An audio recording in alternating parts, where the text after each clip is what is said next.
Paris में पहला दिन हमारा और हम लोग निकल चुके हैं किधर में।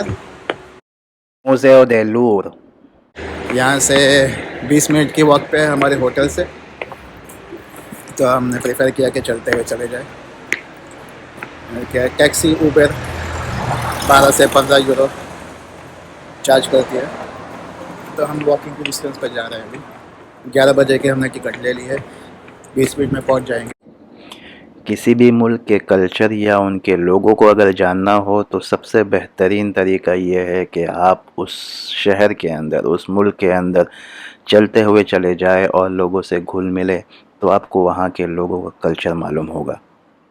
तो म्यूज़ियम जाने के लिए बहुत सारे तरीके हैं, जैसे कि मैंने पहले कहा, टैक्सी और उबर के अंदर 20 यूरो जैसे आपको चार्ज होगा। और डायरेक्ट ट्रेन भी जाती है, 2 स्टेशन जो कि मेट्रो के करीब होते हैं। पहला स्टेशन तो है लोरे रिवोली और दूसरा स्टेशन का नाम है पलाइस रॉयल म्यूजियो दे लोरे। सो ये 2 स्टेशन में से आप कोई भी स्टेशन पर उतर के वहाँ से 2 मिनट की वॉक पर आप म्यूज़ियम पहुँच जाएंगे।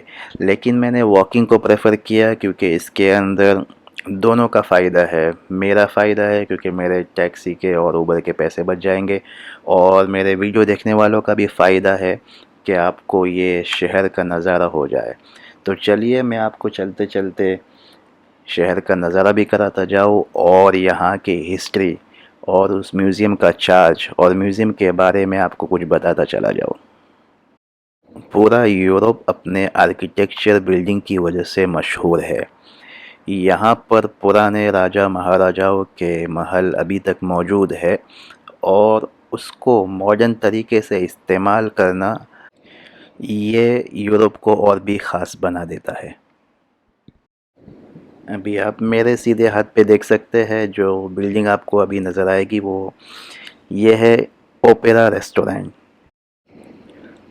शहर की खूबसूरती का अंदाज़ा उसके मकानात से किया जाता है, या उसकी सड़कों से किया जाता है, या वहाँ के लोगों या उनके पहनावे से किया जाता है। तो ये पेरिस शहर ऐसा है कि जहाँ की सड़कें और उसके मकानात और लोगों का पहनावा, ये तीनों चीज़ें का एक कॉम्बिनेशन है जो कि परफेक्ट कॉम्बिनेशन है और इस शहर को और भी खूबसूरत बनाता है। 2022 जनवरी का महीना है और सर्दी का मौसम है।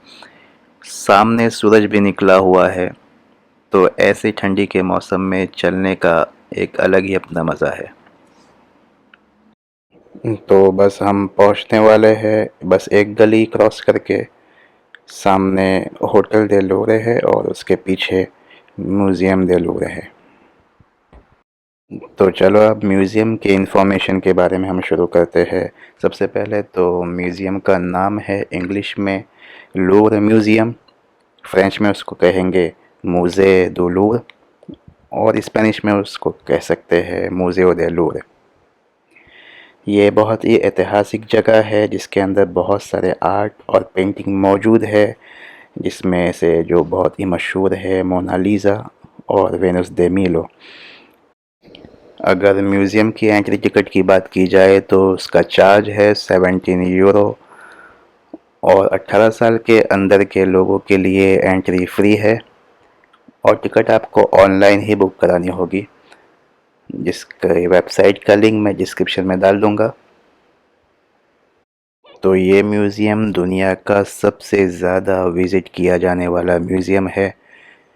अगर सिर्फ 2021 की बात की जाए, पेंडेमिक के दौर में 2.8 मिलियन लोगों ने यहाँ विज़िट किया।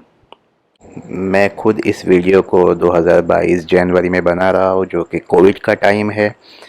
इस म्यूज़ियम के अंदर 38,000 ऑब्जेक्ट्स है, और इसका एरिया 72,800 स्क्वायर मीटर है। अगर आपको पूरा म्यूज़ियम मुकम्मल देखना है तो लगभग 2 दिन चाहिए होंगे आपको।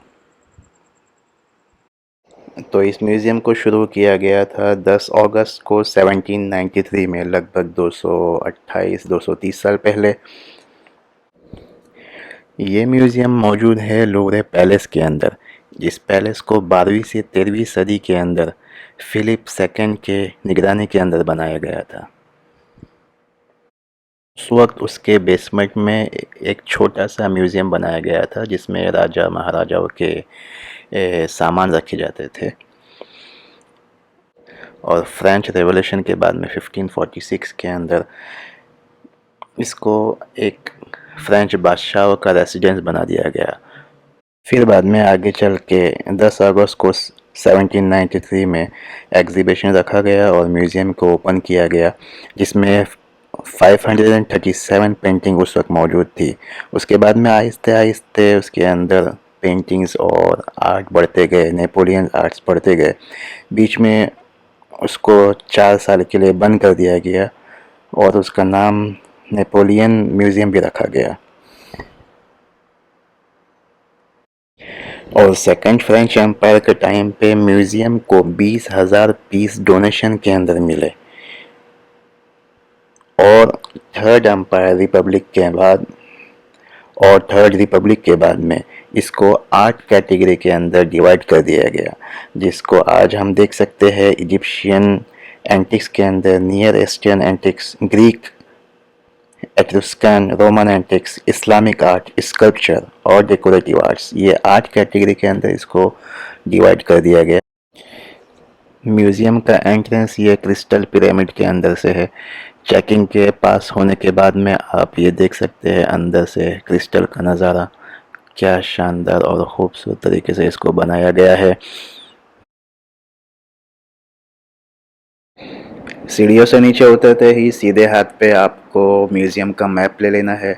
दुनिया की जितनी भी बड़ी भाषा है उन सभी भाषाओं के अंदर यहाँ पर मैप अवेलेबल है।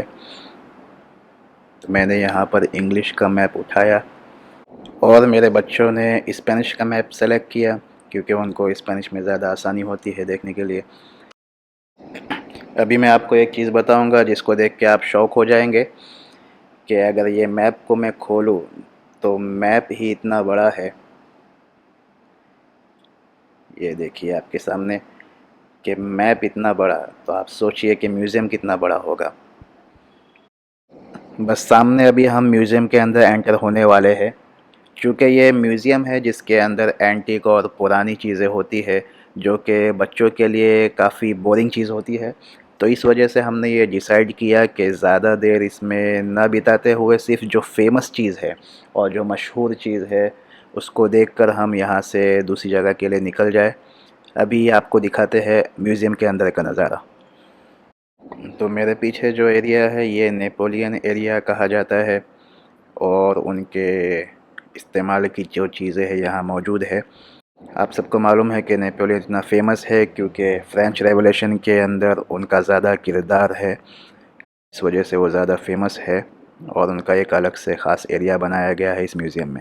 और ये जो आपके सामने है इसका नाम है वेनुस दे मीलो, जो कि एक एंशियन ग्रीक का स्कल्पचर है। कहा जाता है कि इसको 125 बीसी के अंदर बनाया गया था और ये ग्रीक के लोगों के भगवानों में से एक भगवान है।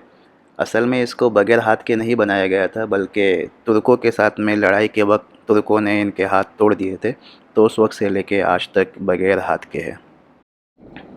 तो हमारे बैकग्राउंड में ये जो मशहूर पेंटिंग है मोनालिसा की, इंग्लिश के अंदर मोना को मैडम कहा जाता है, यानी कि मैडम लीसा जो कि उनका नाम था और जिसको बनाया गया है मशहूर आर्टिस्ट के ज़रिए जिनका नाम दा विंसी है।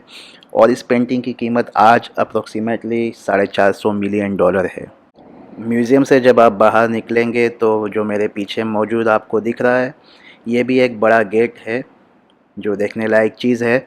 अगर मैं यहाँ से कैमरा घुमाऊँ तो पीछे की तरफ आपको आईफिल टावर नज़र आएगा।